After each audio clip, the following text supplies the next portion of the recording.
അമ്മേ പരിശുദ്ധമേ, അമ്മേ പരിശുദ്ധമേ, ദൈവമാതാവേ, കൃപാസനത്തിലൂടെ ഞങ്ങൾക്കും ഞങ്ങളുടെ ദേശത്തിനും അമ്മ മധ്യസ്ഥം തേടി തന്ന എല്ലാ അനുഗ്രഹങ്ങൾക്കും കൃപകൾക്കും ഞങ്ങളിപ്പോൾ ഹൃദയം നിറഞ്ഞ നന്ദി പറയുന്നു. അമ്മേ പരിശുദ്ധമേ, ദൈവമാതാവേ, 2004 ഡിസംബർ 7 ഉച്ചകഴിഞ്ഞ് 2:30 കൃപാസനത്തിൽ സംഭവിച്ച അമ്മയുടെ പ്രത്യക്ഷപ്പെടലിനെ കുറിച്ച് തിരുസഭയ്ക്ക് സമർപ്പിച്ചിരിക്കുന്ന പഠനരേഖകളുടെ മേൽ സഭാത്മകമായ പഠനം ആരംഭിക്കുവാൻ ഞങ്ങൾ പ്രാർത്ഥിക്കുന്നു. അമ്മേ പരിശുദ്ധമേ, ഭൂസ്വർലോകങ്ങളുടെ രാജ്ഞിയായ അങ്ങേയ്ക്ക് ഭൗമ സംരക്ഷണത്തിനായി പ്രപഞ്ചപ്രകൃതിയെ തന്നെ തിരുസഭ പ്രതിഷ്ഠിക്കുവാൻ ഈ പ്രത്യക്ഷീകരണ വഴി ഇടയാക്കണമേ. പരിശുദ്ധമ്മേ, ജപമാല മാതാവേ, സകല കൃപാസനം പ്രാർത്ഥനകളോടും ചേർത്ത് ഞങ്ങളിപ്പോൾ പ്രാർത്ഥിക്കുന്ന ഈ കുടുംബത്തിന്റെ പ്രത്യേക നിയോഗം. അമ്മയുടെ പ്രത്യക്ഷീകരണത്തിന്റെ ഈ അനുഗ്രഹവേളയിൽ ഞങ്ങൾക്ക് സാധിച്ചു തരുവാൻ കനിയണമേ. ആമേൻ. വിശ്വാസ പ്രമാണം. സർവശക്തനായ പിതാവും ആകാശത്തിന്റെയും ഭൂമിയുടെയും സൃഷ്ടാവുമായ ദൈവത്തിൽ ഞാൻ വിശ്വസിക്കുന്നു. അവിടുത്തെ ഏകപുത്രനും ഞങ്ങളുടെ കർത്താവുമായ ഈശോമിശിഹായിലും ഞാൻ വിശ്വസിക്കുന്നു. ഈ പുത്രൻ പരിശുദ്ധാത്മാവിനാൽ ഗർഭസ്ഥനായി കന്യകാമറിയത്തിൽ നിന്ന് പിറന്ന് പൊന്തിയോസ് പീലാത്തോസിന്റെ കാലത്ത് പീഡകൾ സഹിച്ച് കുരിശിൽ തറയ്ക്കപ്പെട്ട് മരിച്ച് അടക്കപ്പെട്ട് പാതാളങ്ങളിൽ ഇറങ്ങി മരിച്ചവരുടെ ഇടയിൽ നിന്ന് 3-ാം നാൾ ഉയർത്ത് സ്വർഗത്തിലേക്ക് എഴുന്നള്ളി സർവശക്തിയുള്ള പിതാവായ ദൈവത്തിന്റെ വലതുഭാഗത്തിരിക്കുന്നു. അവിടെ നിന്ന് ജീവിക്കുന്നവരെയും മരിച്ചവരെയും വിധിക്കുവാൻ വരുമെന്നും ഞാൻ വിശ്വസിക്കുന്നു. പരിശുദ്ധാത്മാവിലും ഞാൻ വിശ്വസിക്കുന്നു. വിശുദ്ധ കത്തോലിക്കാ സഭയിലും പുണ്യവാന്മാരുടെ ഐക്യത്തിലും പാപങ്ങളുടെ മോചനത്തിലും ശരീരത്തിന്റെ ഉയർപ്പിലും നിത്യമായ ജീവിതത്തിലും ഞാൻ വിശ്വസിക്കുന്നു. ആമേൻ. സുഖസ്ഥനായ ഞങ്ങളുടെ പിതാവേ, അങ്ങയുടെ നാമം പൂജിതമാകണമേ. അങ്ങയുടെ രാജ്യം വരണമേ. അങ്ങയുടെ തിരുമനസ് സ്വർഗത്തിലെ പോലെ ഭൂമിയിലും ആകണമേ. അന്നു വേണ്ടുന്ന ആഹാരം ഇന്ന് ഞങ്ങൾക്ക് തരണമേ. ഞങ്ങളോട് തെറ്റ് ചെയ്യുന്നവരോട് ഞങ്ങൾ ക്ഷമിക്കുന്നത് പോലെ ഞങ്ങളുടെ തെറ്റുകൾ ഞങ്ങളോടും ക്ഷമിക്കണമേ. ഞങ്ങളെ പ്രലോഭനത്തിൽ ഉൾപ്പെടുത്തരുതേ, തിന്മയിൽ ഞങ്ങൾ രക്ഷിക്കണമേ. ആമേൻ. നന്മ നിറഞ്ഞ മറിയമേ, സ്വസ്തി. കർത്താവ് അങ്ങയുടെ കൂടെ സ്ത്രീകളിൽ അങ്ങ് അനുഗ്രഹിക്കപ്പെട്ടവളാകുന്നു. അങ്ങയുടെ ഉദരത്തിൻ ഫലമായി ഈശോ അനുഗ്രഹിക്കപ്പെട്ടവനാകുന്നു. പരിശുദ്ധ മറിയമേ, തമ്പുരാന്റെ അമ്മേ, പാപികളായ ഞങ്ങൾക്ക് വേണ്ടി ഇപ്പോഴും ഞങ്ങളുടെ മരണസമയത്തും തമ്പുരാനോട് അപേക്ഷിക്കണമേ. ആമേൻ. കർത്താവേ, നിന്റെ ഉന്നതമായ നാമത്തിന് സ്വസ്ഥം ചെയ്യുന്നു. കർത്താവേ, നിന്റെ വിശുദ്ധ പൗരോഹിത്യത്തെ മഹത്വപ്പെടുത്തണമേ. ഈശോ ഇന്ന് യാത്ര ചെയ്യുന്നവരെ ആശ്രയിച്ച് പ്രാർത്ഥിക്കുന്നു. ഈശോ ഇന്ന് ജീവിത പ്രസംഗം ലോകായികമായ കാര്യങ്ങളെക്കാൾ ഉപരി ദൈവിക കാര്യങ്ങൾ സത്യജലത്തിൽ കൊണ്ട് വചനം വായിക്കുകയും രോഗികളെപ്പോയി ഉടമ്പടി എടുത്ത് രോഗികളെപ്പോയി സന്ദർശിക്കാൻ പോവുകയും ചെയ്യുന്ന ദിവസമാണ്. കർത്താവ്, ഇന്ന് അങ്ങയുടെ മക്കൾ എവിടെയെല്ലാം പോകുന്നു, ആരെല്ലാം കാണുന്നു, ആർക്കെല്ലാം സുവിശേഷം കൈമാറുന്നു, വിശ്വാസം കൈമാറുന്നു, അവരെല്ലാം കർത്താവിൻ്റെ നാമത്തിൽ ഞാൻ ആശീർവദിക്കുന്നു. കർത്താവ്, ഇന്ന് പല പല കാര്യങ്ങൾക്ക് പല വിഷയങ്ങൾക്ക് വേണ്ടി ജീവിതത്തിൻ്റെ ഈ ആഴ്ച ചില ആൾക്കാർ പണി തിരക്കി പോകും. സാധാരണ ചെറുകിട ജോലി ചെയ്ത് ജീവിക്കുന്നവർ പണി തിരക്കി പോകും. നാളത്തെ പണിക്ക് തുടങ്ങാൻ വേണ്ടിയുള്ള കാര്യങ്ങൾ സെറ്റ് ചെയ്യാൻ വേണ്ടി പോകും. അതിനൊരു ചില തടസ്സങ്ങളൊക്കെ ഉണ്ടാവും. പക്ഷേ ഈശോ, ഞാനിപ്പോൾ പ്രാർത്ഥിക്കുകയാണ്, അവിടെ തടസ്സങ്ങളെ നീ മാറ്റിക്കൊടുക്കണം. കർത്താവ്, സാമ്പത്തികം തരാമെന്ന് പറഞ്ഞ് തരാതിരിക്കുകയും നമ്മുടെ എല്ലാ പദ്ധതികളും തകിടം മറിക്കുകയും ചെയ്യുന്ന അവസ്ഥകളുണ്ട്. അവർ നെഞ്ചുവേദന വന്ന ആൾക്കാർക്ക് പ്രഷർ കയറി ബോധം കെട്ടുപോകുന്ന അവസ്ഥ വരെ ഉണ്ട്. കർത്താവേ, അവരെല്ലാം നിന്റെ വിശുദ്ധമായി സന്ധിക്കുകയും ആരെങ്കിലും എന്തെങ്കിലും വിഷയത്തിൽ അടിസ്ഥാനപ്പെടുത്തി ജീവിക്കുന്നുണ്ടെങ്കിൽ അവർക്കത് കിട്ടത്തില്ല എന്നുകൊണ്ടാണെങ്കിൽ അതിന് പകരം മാർഗം കാണിച്ചുകൊണ്ട് അവിടെ നീ സന്ധിക്കണമേ എന്ന് പ്രാർത്ഥിക്കുന്നു. മനസ്സമ്മതവും കല്യാണവും അതുപോലെയുള്ള കാര്യങ്ങൾക്ക് വേണ്ടി തീർപ്പ് ചെയ്യാൻ വേണ്ടി പോകുന്നവരുണ്ട്. ഈശോയെ, ആലോചനയ്ക്ക് വേണ്ടി പോകുന്നുണ്ട്. കർത്താവ്, ആരെയും ചതിക്കുഴി വീഴാതിരിക്കാനും ശാശ്വതമായ ജീവിതത്തിലെ ദൈവമഹത്വത്തിൻ്റെ ജീവിതം അവർക്കുണ്ടാകാൻ വേണ്ടി അവർക്ക് വേണ്ടി പ്രാർത്ഥിക്കുന്നു. കർത്താവ്, നിത്യം പിതാവും പുത്രനും പരിശുദ്ധാത്മാവായ സർവീശ്വരൻ നീക്കുവാമേ. ഈശോ പറഞ്ഞ്, പാവത്തങ്ങൾ എപ്പോഴും നിങ്ങളുടെ ഉണ്ടാവും. നിങ്ങൾ പിന്നെ ചെയ്യാൻ പറ്റുന്ന കാര്യം അവരെ കരുതണമെന്നേ ഉള്ളൂ. അതാ വാക്ക് അതാണ് സഭയുടെ നിലപാടതാണ്. എന്താ വെച്ചാൽ മത്തായി 26:11 വാക്ക് പറയുന്നതാണ്. എന്താണ്? ദരിദ്രർ എപ്പോഴും നിങ്ങളോട് കൂടെ. ഏത് ഇസങ്ങൾ വന്നാലും ശരി, ദരിദ്രരെപ്പോഴും നിങ്ങളുടെ കൂടെ ഉണ്ടാകും. ഞാൻ കഴിഞ്ഞ മാസം ലണ്ടനിൽ ചെന്നപ്പോഴേ ഭയങ്കര ഗ്ലാസ്സായിട്ടൊരു ടവറാണ് മുഴുവൻ ഉള്ളത്, ഭയങ്കര. പക്ഷെ ആ ടവറിൻ്റെയൊക്കെ താഴെ ഓരോ കടയുടെയും വാതിക്കൽ ആൾക്കാരിങ്ങനെ പൊതിച്ചു മൂടി ധർമ്മക്കാർ കിടപ്പുണ്ട്.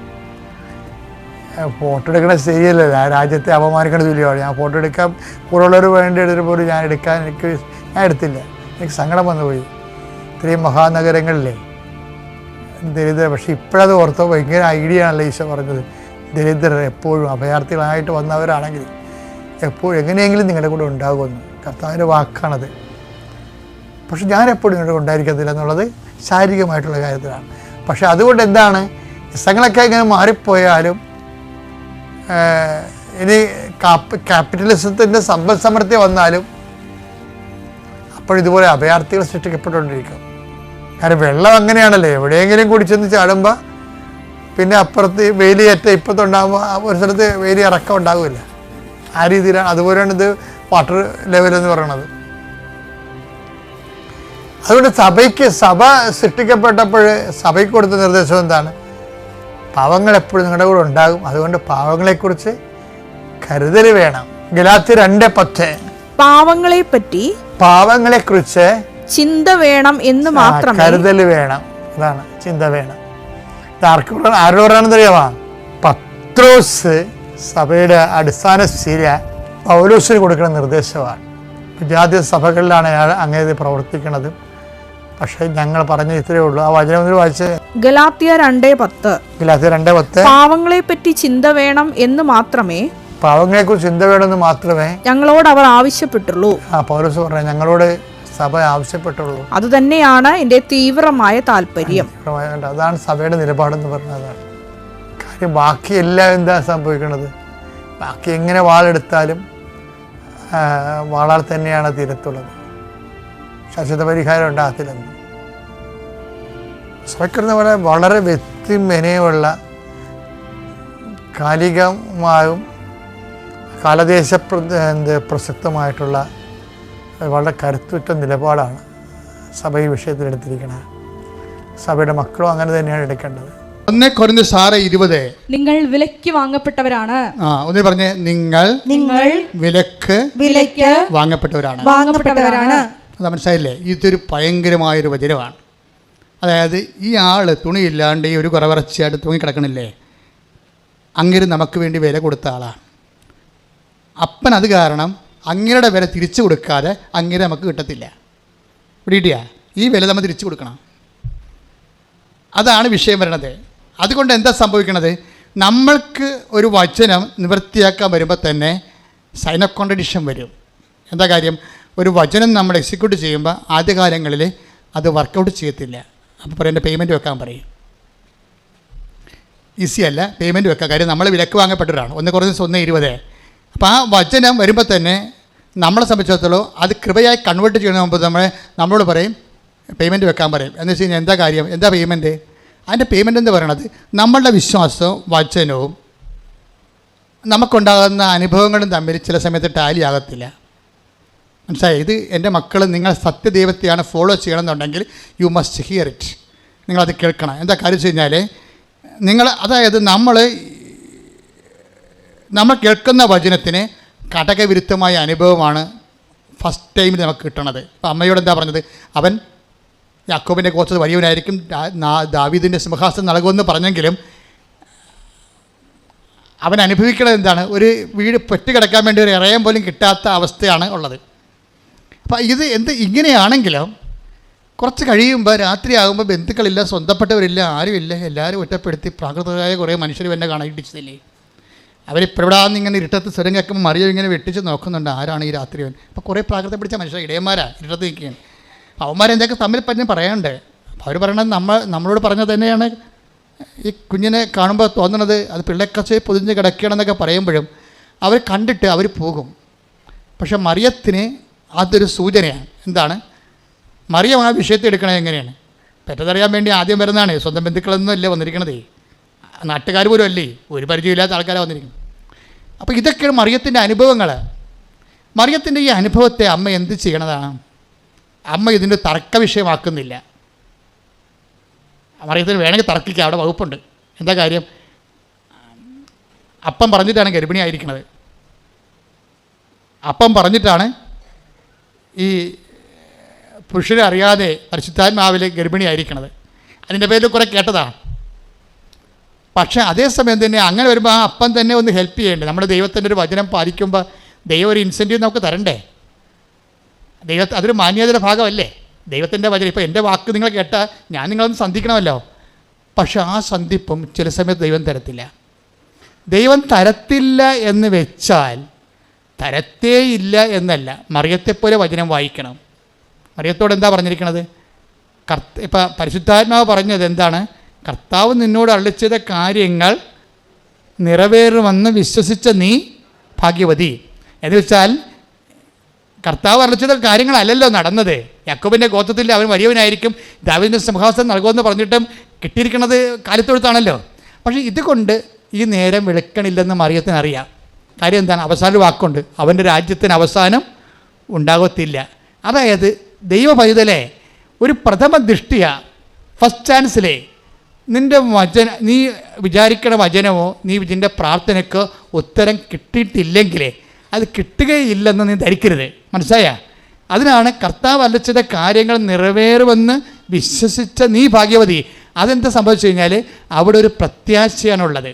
1:45. അതായത് ഒരു സമയത്ത് ഇപ്പം നിങ്ങൾ ഉടമ്പടി എടുക്കുമ്പോൾ ഞങ്ങളുടെ സാക്ഷി കേൾക്കുമ്പോൾ നിങ്ങൾ ഓർക്കും ഉടമ്പടി എടുക്കുമ്പോൾ എനിക്കും നിങ്ങൾക്ക് അതുപോലെ തന്നെ സംഭവിക്കും. ഈ മൊഡ്യൂൾസ് എല്ലാം ഇപ്പോൾ തന്നെ ക്ലിയർ ചെയ്യുന്നു. പക്ഷേ ഇപ്പോൾ ക്ലിയർ ചെയ്യത്തില്ല. ചിലക്കിപ്പോൾ ക്ലിയർ ചെയ്യത്തില്ല. ഈ ആഴ്ച തന്നെ വസ്തു വിറ്റ് പോകുമെന്ന് പറഞ്ഞു. ഞാൻ ഉടമ്പടി എടുത്തിട്ടുണ്ട്, ഈ ആഴ്ച വസ്തു വിറ്റ് പോകണം. ചില സമയത്ത് ചിലർക്ക് ആ ആഴ്ച വിറ്റ് പോകത്തില്ല. പക്ഷേ ഉള്ള പ്രോബ്ലം വെച്ച് കഴിഞ്ഞാൽ പേയ്മെൻറ്റ് അപ്പം തന്നെ നീ കൊടുക്കണം. എന്താ കാര്യം? ഈ സൈൻ ഓഫ് കോൺട്രഡിക്ഷൻ നിൽക്കണമുണ്ട്. അവൻ തർക്കത്തിൻ്റെ അടയാളമായിരിക്കും. തർക്കത്തെ വെച്ച് കഴിഞ്ഞാൽ നമ്മൾക്ക് കേൾക്കണ വചനവും അനുഭവിക്കുന്ന ജീവിതാനുഭവവും തമ്മിൽ കോൺട്രഡിക്ഷൻ ഉണ്ടാകും ചില സമയത്ത്. വിശ്വാസി, ഞാൻ പറഞ്ഞത് മനസ്സിലാകുന്നുണ്ടോ? അതായത് കേൾക്കുന്ന വചനം. ഇപ്പം നീ ഭർത്താവിൻ്റെ കുടി മാറാൻ വേണ്ടി ഉടമ്പടി എടുത്തു, അവർ കുഴപ്പമില്ല അയാളെ കുടി മാറാൻ വേണ്ടി. അപ്പോൾ നമുക്കറിയാം കുടി മാറിയ ഭർത്താവ് സമാധാനമുള്ള ക്രിസ്മസ് എന്ന് പറഞ്ഞ് വീട്ടിൽ പോയിരിക്കുകയാണ്. അപ്പോഴാണ് അറിയണത് അയാളുടെ വാട്സപ്പിൽ വേറെ പെണ്ണുങ്ങളുമായിട്ടൊക്കെ ബന്ധമുണ്ടാകും. മാതാവേ, പണ്ട് കുടി മാത്രമേ ഉണ്ടായിരുന്നുള്ളൂ, ഇപ്പോൾ വേറെ പരിപാടി ഉണ്ടായും. അതോടുകൂടി നീ ബോധം കെട്ട് വീഴും. ഇനി ഉടമ്പടിയും വേണ്ട, ഒരു വണ്ണാങ്കട്ടയും വേണ്ട, വെറുതെ മനുഷ്യൻ്റെ വരെ കള്ള കാശും പോയി ആലപ്പുഴ പോയി എന്ന്. അത് തന്നെ സാധനം, അതാണ് പേയ്മെൻ്റ് എന്ന് പറയണത്. ഇത് മിക്കവാറും ഒരു 60% ആൾക്കാർ ഇതിൻ്റെ അകത്ത് വീഴണമെന്ന് ദൈവത്തിന് നിശ്ചയമുണ്ട്. കാര്യം വെച്ച് കഴിഞ്ഞാൽ ഈ നിൻ്റെ വിഷയം കർക്കശമാക്കുമ്പോൾ ഓർക്കുക, നിന്നെ ദൈവത്തിന് വിശ്വാസമില്ലെന്ന്. നീ എന്തോ ഒരു ആചാരം പോലെ അനുഷ്ഠാനം പോലെ അക്കാനും വേണ്ടി ഒക്കാനിച്ചിട്ട് ആലപ്പുഴയിൽ നിന്ന് പോയിരിക്കുകയും എന്താ സംഭവിച്ചു കഴിഞ്ഞാൽ നിനക്കിതിലൊന്നും അറിയത്തില്ല. എന്തൊക്കെ കാണിച്ച് കുട്ടിച്ച് പോയിട്ട് ഇപ്പം തന്നെ ഈ മരം കുലുക്കി അനുഗ്രഹം വിടാമെന്നും പറഞ്ഞ് പോയിരിക്കുക. നടക്കത്തില്ല. You must pay it. നിങ്ങൾ ആരോടാണ് ഉടമ്പടി ചെയ്തിരിക്കുന്നത്, അയാളുമായിട്ടുള്ള agreement, terms and conditions, contract base എന്താണ് നോക്കിയിട്ട് യു മസ്റ്റ് പേ. എന്താണ്? നിൻ്റെ വചനം അമ്മയ്ക്ക് സംഭവിച്ച പോലെ പ്രഥമ ദൃഷ്ടിയാലും ചിലപ്പോൾ നേരെ ഓപ്പോസിറ്റായിട്ട് സംഭവിക്കും. യാക്കോബിൻ്റെ ഗോത്രത്തിൽ അവൻ വലിയവനാകും, പക്ഷേ എന്ന് പറഞ്ഞാലും ആ വലിയവൻ ചിലപ്പോൾ തൽക്കാലമാകത്തില്ല. മനസ്സിലായില്ലേ? പക്ഷേ അപ്പോൾ വെയിറ്റ് ചെയ്യണം. നമ്മൾ ഇതിൻ്റെ ഇടയ്ക്ക് ബ്രാൻഡഡ് ആകരുത്. ബ്രാൻഡഡ് അത് ഞാൻ വെച്ചാൽ നിങ്ങളെ അതിൻ്റെ പേരിൽ എന്തെങ്കിലും ഒരു നെഗറ്റീവ് അനുഭവങ്ങളുണ്ടായതിൻ്റെ പേരിൽ എന്നാൽ പിന്നെ പ്രാർത്ഥന കുറച്ചേക്കാം, എന്നാൽ പിന്നെ പ്രവർത്തനം കുറച്ചേക്കാം എന്നൊക്കെ പറഞ്ഞുകൊണ്ട് നിങ്ങൾ പറഞ്ഞ ഉടമ്പടി ടേംസ് ആൻഡ് കണ്ടീഷൻസ് പിന്നിലേക്ക് പോയാൽ പിന്നെ തിരിച്ചു വരാൻ കുറച്ച് പാടുപെടും. എന്താ കാര്യം? ദൈവം നിങ്ങളെ അവിശ്വസ്തര ഗണത്തിൽ പെടുത്തിപ്പോയി, ലിസ്റ്റായിപ്പോയി. അതാണ് പ്രശ്നം. നിങ്ങളെ അവിശ്വസ്തരുടെ ഗണത്തിലേക്ക് കാര്യം വിശ്വാസം കൊണ്ട് ഇത് വർക്ക് ചെയ്തില്ല, വിശ്വസ്തത കൊണ്ടല്ലേ വർക്ക് ചെയ്യണത്. അപ്പോൾ ആദ്യമേ ഇങ്ങനെ കഴിച്ച അനുഭവം ഉണ്ടായി കഴിയുമ്പോൾ ഈ സൈൻ ഓഫ് കോൺട്രഡിക്ഷൻ, തർക്കത്തിൻ്റെ അടയാളം എന്നുള്ള സംഭവം മറക്കരുത്. ക്രിസ്തുവിനെ ആർജിക്കാൻ ആവശ്യപ്പെടുമ്പോൾ അതിൻ്റെ പേയ്മെൻറ്റ് കൊടുക്കണം. കാരണം ക്രിസ്തു പേയ്മെൻറ്റ് വെച്ചതാണ്. അതാണ് പ്രശ്നം, വില കൊടുത്തതാണ്. അതുകൊണ്ട് നമ്മുടെയൊക്കെ വില ചോദിക്കുമ്പോൾ നമ്മൾ കുറച്ച് വില അങ്ങ് കൊടുക്കണം. എന്താണ്? വിശ്വാസത്തിൻ്റെ വില, പ്രത്യാശയുടെ വില, ദൈവസ്നേഹത്തിൻ്റെ വില. അപ്പോഴും ഞാൻ ഉറച്ചു നിൽക്കും. എന്നെ കർത്താവ് അവൻ്റെ ടൈം ആകുമ്പോൾ അവനെന്നെ ഏറ്റെടുത്തോളൂ. പിന്നെ ഒരു കാര്യം കൂടി നിങ്ങൾ മനസ്സിലാക്കാൻ ഞാൻ ആഗ്രഹിക്കുന്നുണ്ട്. കാര്യം, ഈ മക്കൾ എന്ന പദവി എനി ഫുൾ കൺ ഗെറ്റ്. നമ്മൾ അല്പം ഒന്ന് ശ്രദ്ധിക്കുകയാണെങ്കിൽ നമുക്ക് മക്കളാകാൻ പറ്റും, അവകാശികളും ആകാൻ പറ്റും. പക്ഷേ അനുഗ്രഹത്തിൻ്റെ അവകാശം എന്താണെന്ന് അറിയാം. നിങ്ങൾക്ക് അറിയാമല്ലോ, അനുഗ്രഹം കുറച്ച് ചെയ്യുമ്പോൾ യൂസാൻ ത്രോ ആയി പോകും, ആരുടെയെങ്കിലും ആയിപ്പോവും. നിങ്ങൾ പണ്ട് നിങ്ങൾ കല്യാണമൊക്കെ കഴിച്ച് 2018 ഞാനിപ്പോൾ കല്യാണം കഴിച്ചില്ല, ഇപ്പോൾ ചത്തുപോകുമോ എന്ന് പറഞ്ഞ് ബഹളം ഉണ്ടാക്കി വന്ന് ഉടമ്പടി എടുത്ത ആൾക്കാർ കല്യാണം കഴിച്ചിട്ടില്ലേ? കല്യാണം കഴിച്ചിട്ട് അവർ രാജ്യം വിട്ട് അമേരിക്കയിലും കാനഡയിലൊക്കെ പോയിട്ടുണ്ട്. ഇപ്പോൾ അവർ വിളിച്ച് ചോദിക്കാവാ. അപ്പോൾ പറയും, അത് ഞാനന്ന് പണ്ട് 2018 ഇവിടെ വന്ന് ഉടമ്പടി എടുത്താണ് അങ്ങനെ കല്യാണം നടന്നത്. ഞാൻ പറഞ്ഞ കല്യാണം സുഖമായിട്ട് ജീവിക്കണ്ട. ഇപ്പോൾ അത് ചോദിക്കുമ്പോൾ അതാണ് അപ്പോൾ ഇപ്പോൾ സുഖമായിട്ടാണ് ജീവിപ്പുണ്ട്. അപ്പോഴെന്താണ് ഒരു കാണ്ടാമൃഗത്തെ കെട്ടി ആഘോഷമായിട്ട് അനുഭവിക്കുന്നവരെ. അപ്പോഴിതാണ് പ്രോബ്ലം. ഇന്ന് കിട്ടുന്ന അനുഭവം നാളെ അത് നിലനിൽക്കണമെന്നില്ല. പക്ഷേ ക്രിസ്തു എന്ന് നിലനിൽക്കുന്നു. നിങ്ങളതാണ് ടേക്ക് ചെയ്യണത്. ഈ ഭർത്താവും ഭാര്യയും അനുകൂല്യവും അനുഭവമൊക്കെ ഇങ്ങനെ മാറി മാറിപ്പോവും. പക്ഷേ നിങ്ങൾ ടാർഗറ്റ് ചെയ്യേണ്ടത് ക്രിസ്തു എന്ന് നിലനിൽക്കുന്നു. Take the word of God. യോഹന്നാൻ 12:34 12:34 ക്രിസ്തു എന്നേക്കും നിലനിൽക്കുന്നു എന്നാണല്ലോ നിയമത്തിൽ ഞങ്ങൾ കേട്ടിട്ടുള്ളത്. വചനത്തിൽ പറയുന്നത് എന്താണ്? ഇപ്പം ഭർത്താവായാലും ഭാര്യയായാലും എന്നേക്കും നിലനിൽക്കത്തില്ല. മക്കളും എന്നേക്കും നിലനിൽക്കത്തില്ല. അവിടെ സ്വഭാവം എന്നേക്കും നിലനിൽക്കത്തില്ല. അമ്മയെ മമ്മി എന്നൊക്കെ പറഞ്ഞിട്ട് രാത്രി ഗുഡ് നൈറ്റൊക്കെ പറഞ്ഞുകൊണ്ട് പോയവൻ ഇപ്പോൾ ഗുഡ് നൈറ്റ് പറയണില്ലല്ല. ആ ഗുഡ് നൈറ്റ് പറഞ്ഞാൽ വേറെ ആൾക്കാരോടാണ്. അതാണ് പ്രശ്നം. പിടിയില്ലേ? സമയം പിടിക്കിട്ടിയാ? മമ്മി ഗുഡ് നൈറ്റ് എന്നൊക്കെ പറഞ്ഞാൽ ഇവിടുന്ന് പോയത്. ഒരു ദിവസമൊക്കെ ഇങ്ങോട്ട് മമ്മിയുടെ 2 ആഴ്ചയൊക്കെ വിളിച്ച് പറയായിരുന്നു, മമ്മി സുഖമാണ്, ഉറങ്ങിയത്, ഉണിച്ചാന്നൊക്കെ നിങ്ങൾ ചോദിക്കുമ്പോൾ അവസാനം കിസ്സി മമ്മി ഗുഡ് നൈറ്റ് എന്നൊക്കെ പറഞ്ഞിട്ട് പോകും. ഇപ്പോൾ അവൻ നമുക്ക് ഗുഡ് നൈറ്റ് പറയണില്ല. അവൻ കിസ് ഗുഡ് നൈറ്റ് കൊടുക്കുന്ന വേറെ അക്കൗണ്ടിലാണ്. അതാണ് പ്രശ്നം. എന്നേക്ക് നിലനിൽക്കത്തില്ല. നിങ്ങൾ തലപറന്ന് എണ്ണതാക്കരുത്. മക്കളെ കാണുമ്പോൾ ദൈവത്തെ മറക്കരുത്. അതാണ് ക്രിസ്തു. അത് 12:34 ക്രിസ്തു എന്നേക്ക് നിലനിൽക്കുന്നു. ദാറ്റ് മീൻസിൻ്റെ അർത്ഥം എന്താണ്? Shadow word. What is shadow word? ബാക്കി ഒരു സംഭവം ആരാണെന്ന് പറഞ്ഞാലും എന്നേക്ക് നിലനിൽക്കത്തില്ല. Including your wife, your son, your daughter, your husband, anybody എന്നേക്ക് നിലനിൽക്കുന്നില്ല. ദാറ്റ് മീൻസ് നിങ്ങൾ ആരിലാണ് ആശ്രയം വെക്കേണ്ടത്? ക്രിസ്തുവിലെ. അതുകൊണ്ട് ക്രിസ്തുവിൽ ആശ്രയം വെക്കുന്നവരെന്ത് ചെയ്യും? ഏതെങ്കിലും കാര്യത്തിൽ ഒരു ചെറിയ വിരോധാഭാസം കണ്ടാൽ, ഒരു തർക്കമായിട്ട് കണ്ടാൽ, അനുഭവം കേൾക്കുന്ന വചനവും അനുഭവിക്കുന്ന വിഷയവും തമ്മിൽ വളം പരിചയമായിട്ട് ഓങ്ങി നിന്ന് നമുക്കത് മനസ്സിലാകാത്ത അവസ്ഥ വന്നാൽ വചനത്തിൽ തന്നെ ശ്രദ്ധിച്ചുകൊണ്ട് ഹൃദയത്തെ സംഗ്രഹിച്ച് കളയും. ആര്? മറിയം. പിടിയിടിയ. ഇവിടെയാണ് പ്രശ്നം. ഇതാണ് മറിയത്തിൻ്റെ ക്രിസ്മസ് എന്ന് പറയണത്. എന്ന് വെച്ച് കഴിഞ്ഞാൽ വചനത്തിൻ്റെ ഒപ്പം നൽകിയിട്ടുള്ള വാഗ്ദാനങ്ങൾ പ്രഥമ ദൃഷ്ട്യാ നിറവേറണില്ല എന്ന് പറയുമ്പോഴും അതിന് ഘടകവിരുദ്ധമായി സംഭവിച്ച് തർക്കത്തിൻ്റെ അടയാളമായ അവനെ ഗർഭം ധരിച്ച് അവനെ പ്രസവിച്ച് ഒരമ്മയായി മാറുമ്പോഴും അവിടെ മുമ്പിലുള്ള സംഭവം എന്താണ്?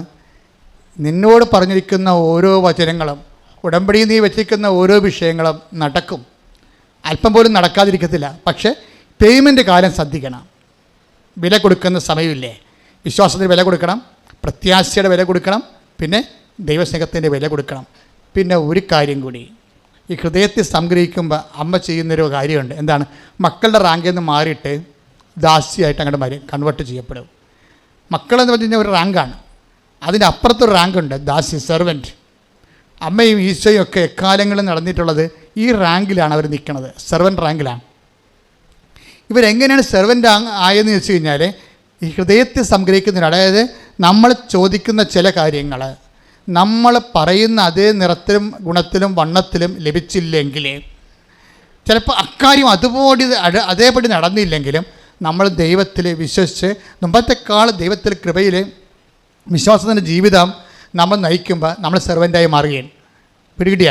എപ്പോഴാണ് സെർവൻ്റ് ആകണമെന്ന് മനസ്സിലായില്ലേ? ഇപ്പം സെർവൻറ്റിനെ സംബന്ധിച്ചിടത്തോളം, അതായത് നമ്മൾ വിചാരിക്കുന്ന കാര്യങ്ങൾ അതിൻ്റെ ഗുണത്തിലും നിറത്തിലും വണ്ണത്തിലും എണ്ണത്തിലും നടക്കാതിരിക്കുകയും അതിന് ഘടകവിരുദ്ധമായ സംഭവങ്ങൾ നടക്കുകയും ചെയ്യുമ്പോഴും നമ്മൾ ദൈവത്തെ വിശ്വസിച്ചും സ്നേഹിച്ചും അതേ തന്നെ പ്രത്യാശിച്ചും പോകുമ്പോൾ നമ്മൾ കൈവരിക്കുന്നൊരു നിലപാടിൻ്റെ പേരാണ് സമർപ്പണം.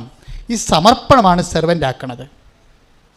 പ്രിയ, അതായത് ചില കാര്യങ്ങൾ നമ്മൾ ദൈവത്തിന് സമർപ്പിക്കാൻ വേണ്ടിയുള്ളതാണ്. ഈ സമർപ്പണമാണ് നമ്മളെ സ്വത്തുകാരാക്കി മാറ്റണത്. ദൈവതിരുസന്നിധി സമ്പന്നരാകാമെന്ന് പറഞ്ഞില്ലേ? അത് ഈ സമർപ്പണത്തിലൂടെയാണ്. എൻ്റെ ദൈവബദലേ, നീ ഇത്രയും നാൾ 10, 30, 20 തൊട്ട് 60, 70 വയസ്സ് വരെ ദൈവത്തിനെ കൂടെ നടന്നില്ലേ? നിനക്ക് വല്ല സമ്പത്തും ഉണ്ടാ?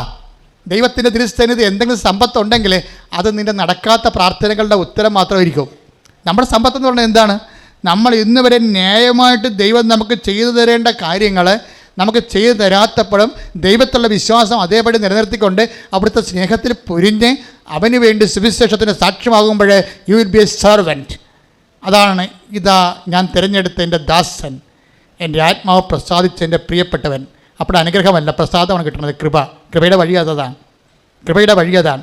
കൃപ പലപ്പോഴും നമുക്ക് ലഭിക്കുന്നത് നമ്മൾ പ്രതീക്ഷിച്ച അതേ അനുഗ്രഹം അതേ എണ്ണത്തിലും ഗുണത്തിലും കിട്ടാതിരിക്കുകയും എന്നിട്ടും നമ്മൾ ദൈവത്തിന് മുമ്പത്തേക്കാൾ സ്നേഹത്തോടെയും ദൈവത്തിൽ വിശ്വസിച്ച് സ്നേഹിച്ചും ഒന്നും സംഭവിക്കാത്ത പോലെ സന്തോഷമായിട്ടും സുവിശേഷ വേല ചെയ്യുമ്പോൾ യു ആർ എ സെർവൻ്റ് എങ്കിൽ എൻ്റെ മകനെ എനിക്കുള്ളതെല്ലാം നിനക്കുള്ളതല്ലേ എന്ന് ചോദിക്കുന്ന ഒരു വചനം കർത്താവിൻ്റെ വചനത്തിലുണ്ട്. ആരോട് ചോദിക്കണത്? മൂത്ത മകനോട് ചോദിക്കണതാണ്. എന്താ പ്രശ്നം? അവൻ ചോദിച്ച ഒരു ആടിനെ കൂട്ടുകാരുമായിട്ട് ഉല്ലസിക്കാൻ വേണ്ടി, അത് കൊടുത്തില്ല.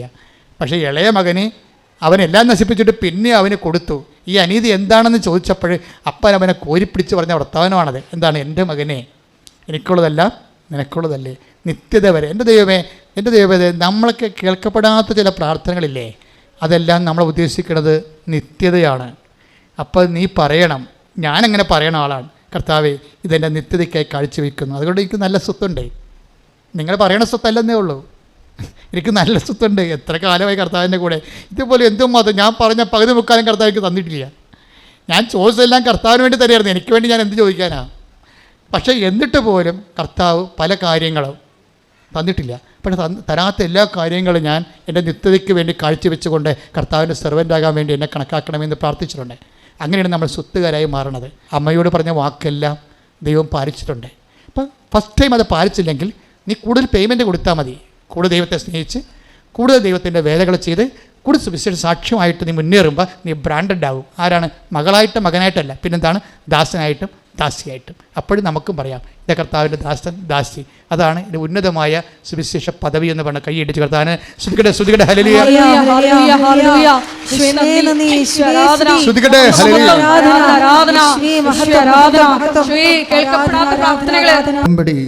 ദൈവിക പദ്ധതികളുടെ നിഗൂഢ വഴികൾ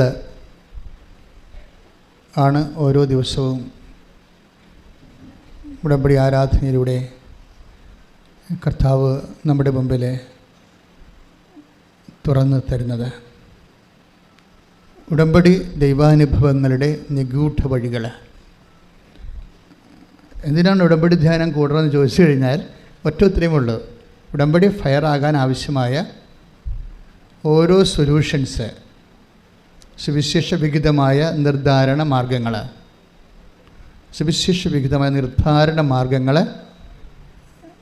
കണ്ട് മനസ്സിലാക്കാനാണ്. അത് പ്രയോഗത്തിൽ വരുത്തണം. അതിനാണ് നമ്മൾ ഉടമ്പടി ധ്യാനം കൂടുന്നത്.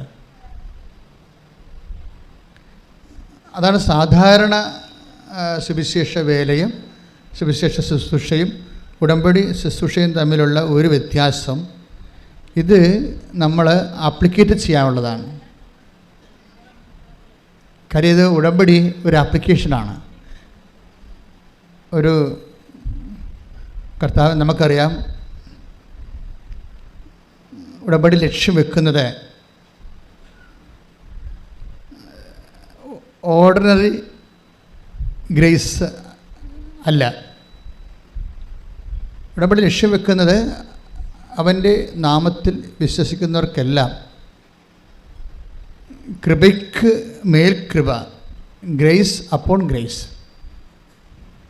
ഇപ്പം എപ്പോഴും നമുക്കറിയാമല്ലോ, ഇപ്പോൾ ഒരു ഷൂട്ട് ചെയ്യുന്നവർ തന്നെ അത് ഗണ്ണൊക്കെ എടുത്തിട്ട് അവർ ആ യഥാർത്ഥ ടാർഗറ്റിൻ്റെ മുകളിലേക്കാണ് അല്പം ഉയർത്തിയാണ് സാധാരണ ഷൂട്ട് ചെയ്യണത്. എന്തുകൊണ്ടാണ്?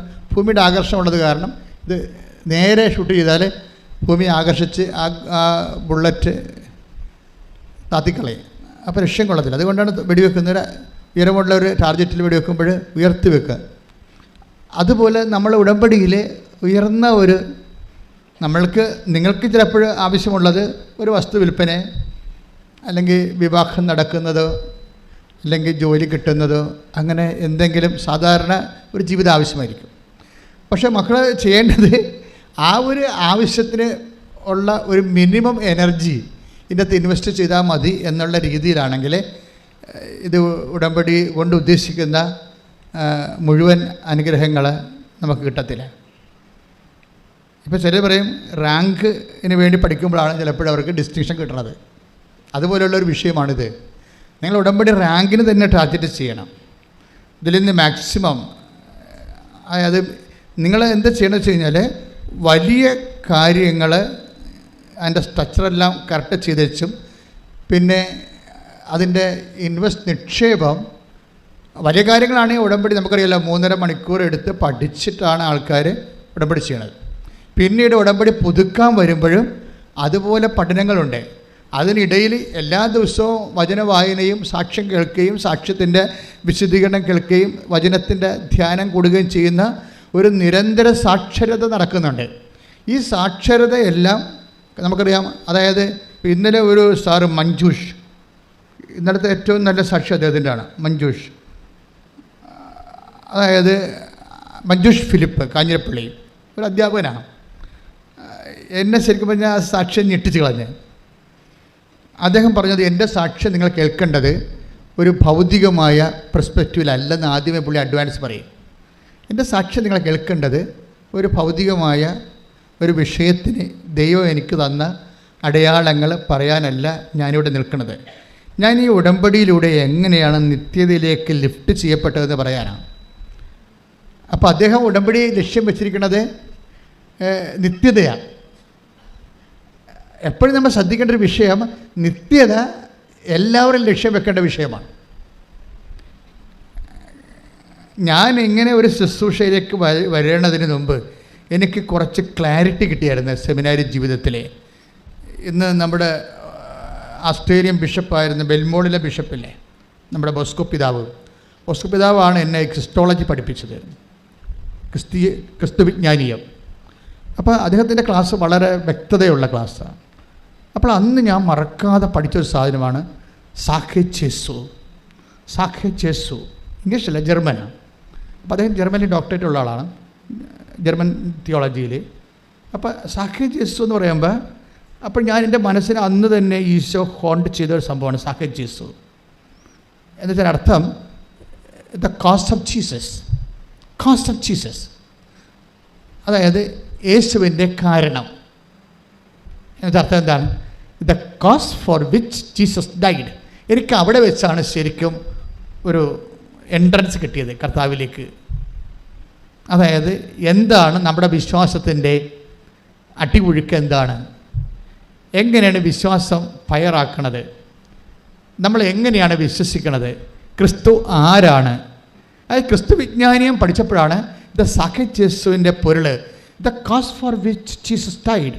കർത്താവ് എന്തിനു വേണ്ടി മരിച്ചു, എന്തിനു വേണ്ടി ജീവിച്ചു, എന്തിനു വേണ്ടി ജനിച്ചു, എന്തിനു വേണ്ടി ജീവിച്ചു, എന്തിനു വേണ്ടി മരിച്ചു, എന്തിനു വേണ്ടി ഉയർത്തെഴുന്നേറ്റു. ഇതെല്ലാം പിന്നീട് എൻ്റെ പ്രാർത്ഥനയും അന്വേഷണവുമായി. അങ്ങനെയാണ് നമ്മളിവിടം വരെ എത്തിയത്. അതാത് കാലങ്ങളിൽ എൻ്റെ അന്വേഷണങ്ങൾക്ക് കൃത്യമായ വഴി ചോറ് തന്ന് അമ്മ എൻ്റെ കൂടെ ദൈവം നിർത്തിയിരുന്നു. എൻ്റെ യാത്രയ്ക്ക്, ഈ ആധ്യാത്മിക യാത്രയ്ക്കുള്ള വഴിച്ചോറ് തന്നുകൊണ്ട് അമ്മ കൂടെ നമുക്കുള്ള ചോറുമായിട്ട് അമ്മ ഇങ്ങനെ ഈശോ നമ്മുടെ കൂടെ നിൽക്കുകയാണ്. നിങ്ങൾ സത്യസന്ധമായിട്ട് ദൈവത്തെ അന്വേഷിക്കണം ഈ ഉടമ്പടിയിലൂടെ. കാര്യം നമ്മുടെ ഹയൽറ്റീസ് അല്ലെങ്കിൽ നമ്മുടെ വസ്തുവിൽപ്പന അല്ലെങ്കിൽ വിവാഹം അല്ലെങ്കിൽ മക്കൾ ഇല്ലാത്തൊരു മക്കൾ ജനിക്കുക, ഇങ്ങനെ ഉള്ള കാര്യങ്ങൾ ഇതിൻ്റെ സൈഡ് ഇഫക്ട്സ് ആയിട്ട് നടക്കുന്ന മഹാകാര്യങ്ങൾ തന്നെയാണ്, ഇതിന് ഡൗട്ടൊന്നുമില്ല. പക്ഷേ നിങ്ങൾ ഇതിനേക്കാൾ വലിയ കാര്യങ്ങളാണ് ദൈവം നമ്മൾക്ക് തരാൻ ആഗ്രഹിക്കണത്. അതാണ് വിഷയം. അത് കണ്ടിട്ടില്ലെന്നാണ് പറയണത്. ഇതൊന്നും അല്ല ദൈവം തരാൻ ആഗ്രഹിക്കണത്. ഉടമ്പടിയിൽ കിട്ടിയിട്ടില്ലെങ്കിൽ വേറെ ഒരെണ്ണത്തിലും കിട്ടാൻ സാധ്യതയില്ല. കാര്യം നിങ്ങളിതൊരു ബൈലാറ്ററൽ എഗ്രിമെൻ്റ് അല്ലേ, ദൈവമായിട്ടൊരു ഉഭയകക്ഷിയായിട്ടുള്ള ഒരു ബന്ധമല്ലേ. ഈ ബന്ധത്തിലല്ലേ നമ്മൾ എന്തുമാത്രം ഇൻവെസ്റ്റ് ചെയ്യണത്. അപ്പം അതുകൊണ്ട് ഉടമ്പടിയേക്കാൾ മഹത്തായ ഒരു ബന്ധം ദൈവമായിട്ട് സാധിക്കത്തില്ല. ഇപ്പം കാത്തലിക്സ് കുർബാന സ്വീകരിക്കണ പോലും അത് ഉടമ്പടിയുടെ ഭാഗമായിട്ടാണ്. ആ ഉടമ്പടിയുടെ ഭാഗമായിട്ട് വരണത് അതിൻ്റെ നിയോഗം എന്ന് പറയുന്നത് നിത്യതയാണ്. നിത്യതയെക്കുറിച്ച് കാഴ്ചപ്പാടില്ലാത്ത കത്തോലിക്കൻ കുർബാന സ്വീകരിച്ച ഒരു കഥയുമില്ല. നിങ്ങൾ കുർബാന സ്വീകരിച്ചതിന് ശേഷം അവിടെ പോയി കുത്തിയിരുന്ന് മകളുടെ PR കിട്ടണമെന്ന് പറഞ്ഞുകൊണ്ട് കർത്താവിനോട് പുറത്തോട്ടിരിക്കുകയല്ലേ. That is not sense. നിങ്ങളുടെ മകൾക്ക് PR കിട്ടാൻ വേണ്ടിയല്ല അവൻ ക്രൂശിക്കപ്പെട്ടത്. എൻ്റെയും നിൻ്റെ വരപ്രസാദം നഷ്ടപ്പെട്ടു പോയപ്പോൾ ആ മനുഷ്യപ്രകൃതിക്ക് വന്നുപെട്ടു പോയ വരപ്രസാദത്തിൻ്റെ നഷ്ടത്തെ അവൻ പീഡാനുഭവത്തിലൂടെ അവർ പരിഹാരം ചെയ്തുകൊണ്ട് അവൻ്റെ പീഡാനുഭവത്തിൽ ദൈവം പ്രസാദിച്ചപ്പോഴാണ് കൃപയുണ്ടായിരിക്കുന്നത്. കൈയിട്ടിച്ച് കർത്താവ്